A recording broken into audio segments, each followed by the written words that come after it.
Welcome, ladies and gentlemen, to this, your Gemini September 2023 reading and forecast high.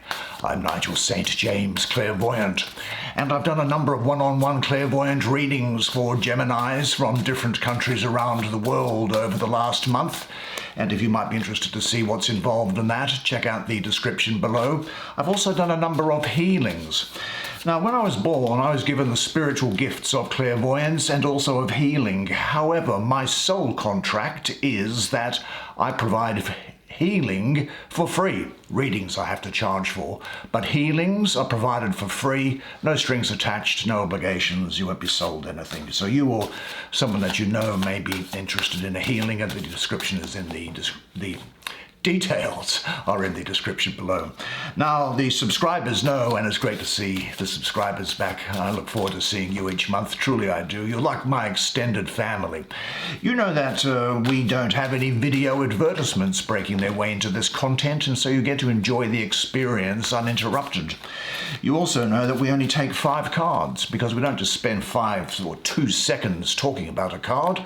Rather, we spend a few minutes on it, because that's what it has to tell us. Now, I might use a pen to point out some of the interesting features, at least as I see them. You're free, of course, to interpret the card as you see fit, or the artwork, but there may well be things in here which rear their head and ask me to speak about them. So let us get it underway, shall we, and see what there is in store. And the first one is the 2 of Swords. This is the 8 of Cups. This is the Queen of Discs. What's the 4th one? The Devil. When I say the 4th, I mean they won't necessarily be read in that order. It depends what the energies are doing. Something from in the middle, shall we? Which is the Hanged Man. Now, I'm also going to take what I call a mood energy card. Some people call them oracle cards. You never see me doing this, do you? So I just thought, for some reason, I might do it this month for you. So let's see what there is. There is learn from karma. Well, why don't you come, as is our normal practice, sit down here next to me. You and I can have a good look at the paintings on these cards together, what's inside of them, what they have to say, while I do the reading for you. Excellent. Well, let's have a look at this card here. Now, I normally don't spend a lot of time on these, as you know. Now, this is saying to learn from karma. Well, I think what we can say is that, look, karma is a result of actions that you do, thoughts that you have, things that you haven't done, that have an eternal effect throughout the material universe and in your spiritual life. I think, however, that there is a payback time going on here, and I think that the payback time for you is actually good. I think there's some good things coming your way as a result of karma. I get that from the face of the woman, and also from these cards that are here. But let me look first at this major arcana, which is the Hanged Man, and the well, actually, there's a couple of things going on down here. This is the symbol for water, and this is a letter of the Hebrew alphabet, Mem, which means water. And what might we say about that? The letter itself actually stands for the word for water. It's the old Hebrew letters from the Hebrew Bible, or the Christian Old Testament, that were written in Hebrew. And in particular, the waters of wisdom, knowledge, and of the word of the divine. So it represents both water, or waters, and manifestation. It is the ability to dive deep into the wisdom. Now, it is said that in every person is the thirst for the words of the divine, which are the waters of life. Now, this meme refers to the concealed part of the celestial rule that nonetheless guides you and all of existence. And it also represents the time necessary for ripening and indicates to you the importance of balanced emotions and humility. Interestingly, throughout my readings over the years, meme corresponds to the number 40, which reappears very often in that Judaic and Christian spiritual religious culture. 40 represents the time necessary for the ripening process that leads to fruition. 40 days for the development of the embryo, 40 years in the desert for the reaching of the Holy Land for the Jews in the story of Exodus, 40 years for the development before Moses was prepared to be the leader of Israel. And the Christ figure, of course, went out into the desert to meditate and fast for 40 days and 40 nights. It's a recurring theme, the number 40. Now, this meme also teaches you about balanced emotions. See, I'm not being religious, I'm being spiritual here. It's a big difference, as you would appreciate. But it teaches you about balanced emotions, balancing the watery motions of your feelings. And it is about humility. Water is the substance that always runs downhill to the lowest place. Now let's have a look at this art again and see what on earth is happening in this painting here. Well, we can see that from the waters of a pool, a water dragon, you can see the dragon coming up like this, and around there's the head, or a sea serpent, rises up, wearing the face of a man who is wearing the mask of a dragon. Interesting, isn't it? Now the horns, see these three horns of that mask, well, they form the shape of the trident of Neptune, which is that watery planet. As does one of the hands here, I can see the three fingers, that's also the trident of Neptune. Now Neptune is the god of waters. And Neptune, the planet, is, well, it's a funny thing with many masks and illusions around it, the planet of Neptune. Did you know that Neptune's father Saturn, who is about time and things, Saturn swallowed his children whole to prevent them from overthrowing his rule. Now, Neptune spent his time while inside Saturn's stomach just thinking about things and in just dreamy isolation and seeing a different worldview. And he eventually was released by his brother Jupiter and became god of the sea. That's Neptune, that is, with a trident that gave him power over the waters.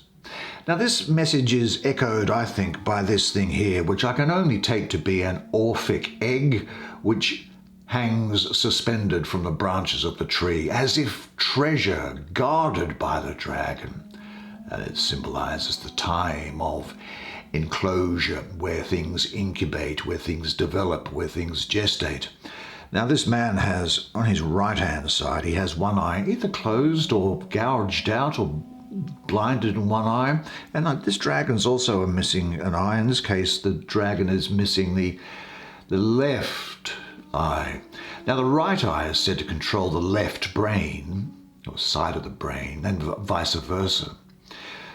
So I think that the sacrifice of his right eye has deprived him of his left brain powers of logic and reason, and forced him to see through the other eye for a time, to suspend his other senses.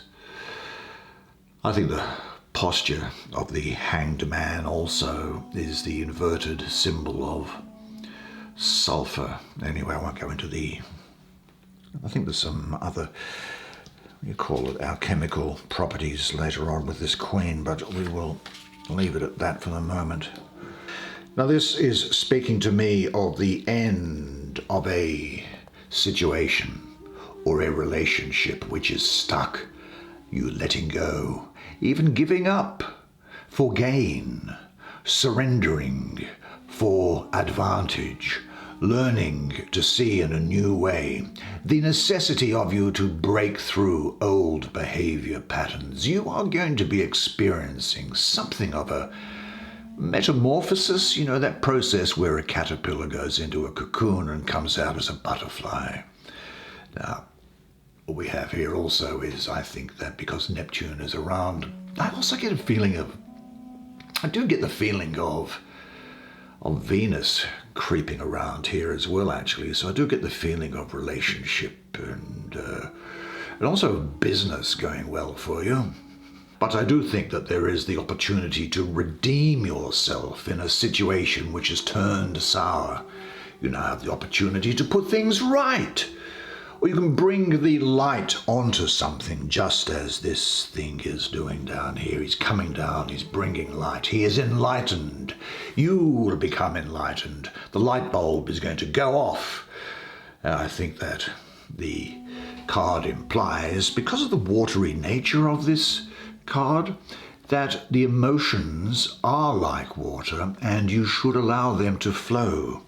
But isn't that something that we were also seeking about with this karma card? I think it's a period where there are some good stuff coming for you here. Now you can have the redemption or repair of a situation that could be related to an emotional event. And I also think you'll be losing emotional ties to guilt from past events. It's now possible for you to recognize where you might have become stuck and in which areas your life is sort of stagnant rather than flowing. You don't have to do anything. The mere fact of actually perceiving where you are stuck, identifying the problem, is 99% of the solution.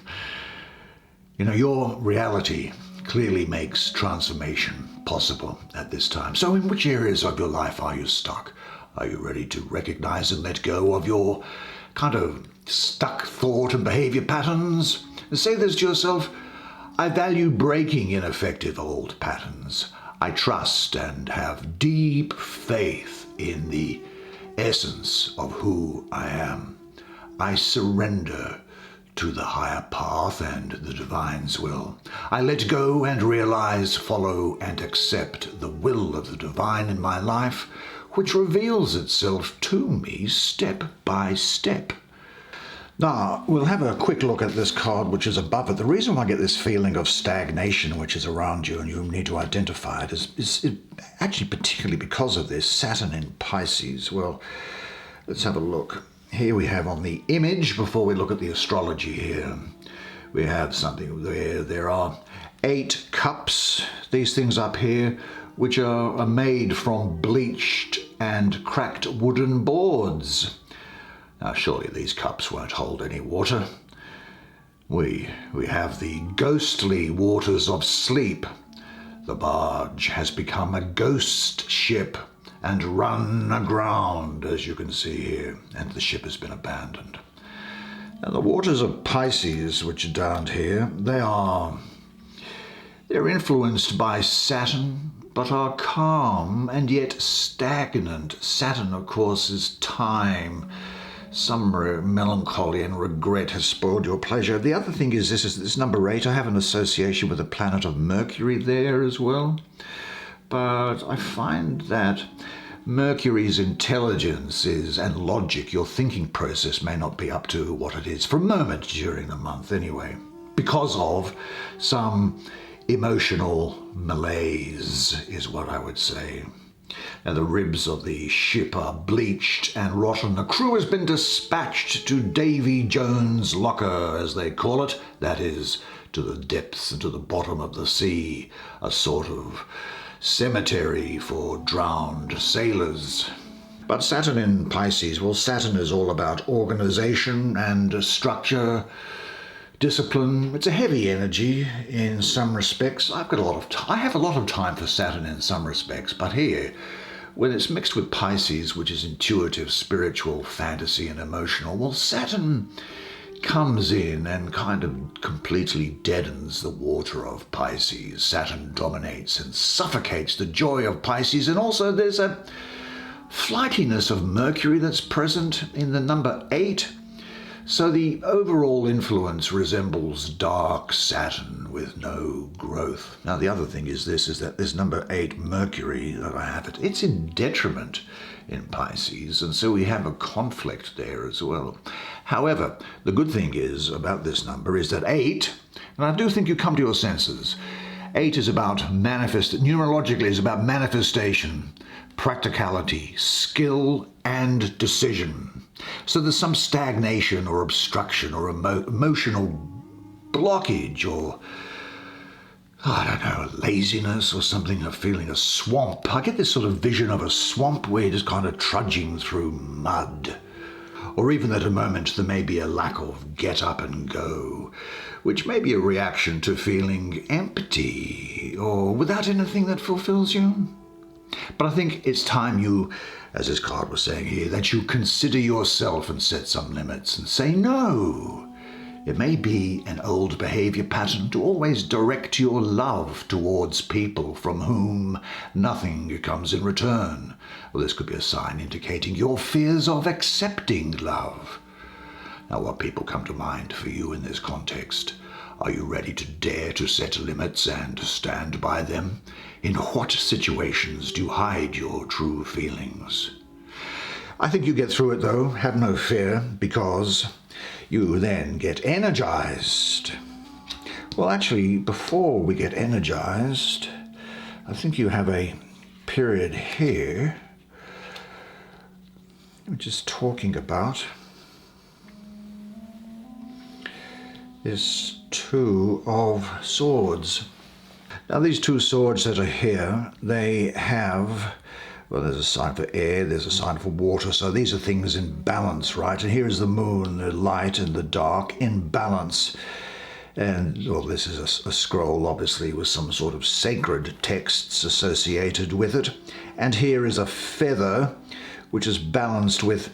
Now, this would have been a clay pot that would have held the heart of a dead person, and it was said that in the afterlife the Egyptian goddess Ma'at weighed the heart of the person. This is Libra, remember, so it's scales.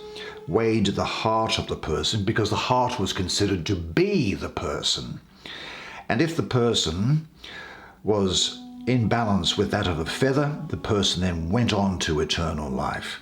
If, however, the person was too heavy to balance with the feather, then the person simply went out of existence. Now here we have the moon in Libra. Well, look, this is a happy combination because your moon sign, did you know that your moon sign describes your instinctive or emotional energies? And with the moon in the sign of Libra, you are likely to have really a very deep need for peace, harmony in your life. Now, Libra is symbolized by the scales here, I think, and it relates to any area of your life requiring balance, and this includes personal environment, your work, relationships with others. But you know, I don't think that the purpose of this card is either good or bad. I think it's about neutrality.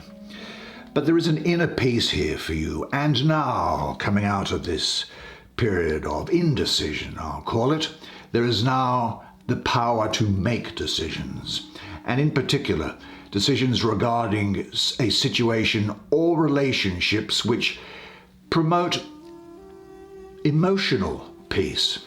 Do you know, inner peace is a special gift. Protect it, but never try to cling to it. Now, you could be having something of a hard time making up your mind about something and really can't make a choice. I don't think it's a big deal, but it's in the background and it surfaces up every now and again. I think you're kind of, in a way, dealing with the pros and cons of a situation.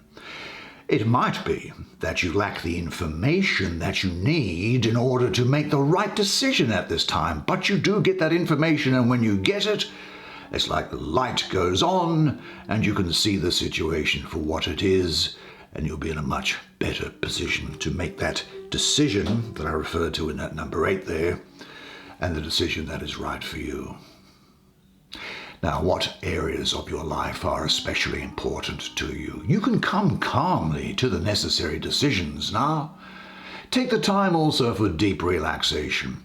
You are in a good position to examine your past, present, and future.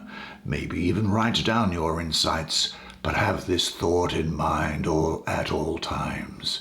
A deep peace fills my heart. So where does that take us to now? Do we see 1, 2, 3? Let's have a look at this. which is, the devil. There's another one of those Hebrew letters. Let's see what that has to say. Well, there's a couple of glyphs down the bottom, or a glyph down the bottom here. And this is the glyph of Capricorn. Now, Capricorn is the ruler of this card here. But this is what interests me also, is this thing here. And that's another one of these Hebrew letters. And it is Arin. And it means I. And so Arin has to do with vision and bringing forth things that are hidden, putting light onto things that are hidden.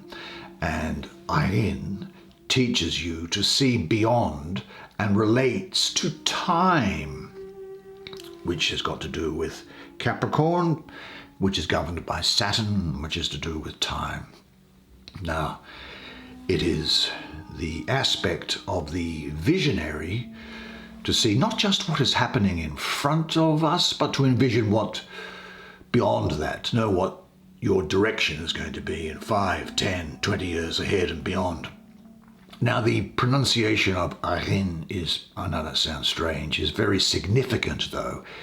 It is, you have to use that guttural sound because it stimulates the thyroid gland. And Arin is in a great number of words associated with time, interestingly, such as time itself, hours, future, moment, eternity, and other words like that, and vision, incidentally. Now, I think what it's doing is it's asking you to open your eyes to see beyond the physical. This spiritual message is meant to take you from dark to light, and it urges you to break through the walls of limitations in order to see what is not yet visible to you. Now, shall we have a look at some of the art that's on here? I call this devil the Lord of the Gates of Matter, as opposed to the gates of death. Now, this energy here is that irrepressible and very male urge to life, the will to creation.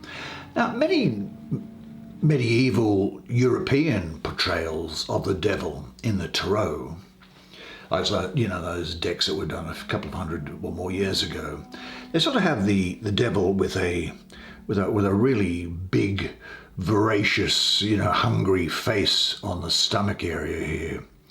But here, he is shown with the face of a green man. Now, the green man with his mouth open and over the solar plexus of the devil here, which is the chakra that shows the craving for the world of matter. Now, the craving is the force that leads souls to head down the path towards the light that results in rebirth. Now, we see some figures here, don't we, at the bottom of it, which are entangled together. They are entangled, and it's sort of like they're entangled in DNA, together in DNA or in his DNA. In fact, strands of DNA come from the devil's eye, or his third eye, I should say. So a very great procreative energy for you now, new vitality, humour, sensuality, I've got to say, sexuality as well. And if you're not partnered, that's okay, you can still explore sexuality. There's a creative energy here, individuality, and maybe doing things on blind impulse.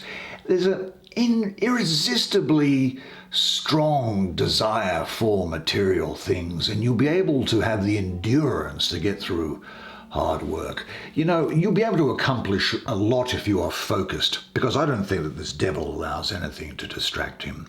And astrologically, Capricorn is the sign of business, career, and worldly success and social standing. And Capricorns are usually hard-working and high achievers, are they not? Now, do you have some desire that you don't admit to? I think what you should say to yourself here now, look, I think that you're going to be really able to get things done during this period. You could also find that you are very sexually attracted to someone, and there will be the desire for a relationship or the deepening of a relationship. But do keep a balance in the different parts of your life. Say this to yourself: I enjoy my sexuality. Now, whether or not my problems are real or imagined, I can handle them realistically and with good humor. I'm a vital, joyful, and grounded person. I am the captain of my life. And then finally, and quickly, we have... whom? Oh, the lady in the middle here. Well, there's a lot of Capricorn around here as well. So Capricorn is going to be important to you, and I'd say Sagittarius is going to be important to you as well. Here she has all the insignia of Capricorn. This thing up here, the horns coming from her head. Here is the time from Saturn. Look at these flowers that are developing here, because this is suggesting to me that you might have overcome something of a long journey to get to where you are to date. And what things are doing now is they're going to start to turn around. You're looking back on where you've come from, and you've arrived now at a place where these roses are going to start to bloom. This disc which she has, alchemically, they are the symbols for Mercury, sulfur, and salt. I think that's all that needs to be said about the image that's there, other than she has a sort of a wistful thing. But there is here also physical nourishment for you and overcoming something of a barren past. I think you'll be ambitious. You'll be affectionate and kind, charming, practical. And this is actually a very good card for people who are involved in doing things around the home as well. I do say this, though, that you may well find that in a sort of a quiet and unassuming way that you can actually be quite lusty and maybe get into drinking and things as well. That's what I'm getting here. And you'll be ambitious, but this is a time to work with instinct and intuition rather than over-intellectualizing things. So be quiet, hard-working, practical, sensible, but without becoming dull. Well done. Well, I personally found that to be fascinating, didn't you? What a lot of great things happening for you this month, and don't you deserve it? Surely you do, that's for sure. And it's going to be probably until now next month before there's your card goes back over there, that mode card. It won't be until next month now that I see you unless you contact me privately. So, but I would ask you this: if you did enjoy the reading, then on the way out, please hit the like button, because it helps the YouTube computer do things with the videos. You understand how that works. Probably a lot better than I do, I should say. But until I see you again, remember one thing, and it is this: that you are a legend. And I look forward to seeing you again next month. And until then, it's bye for now.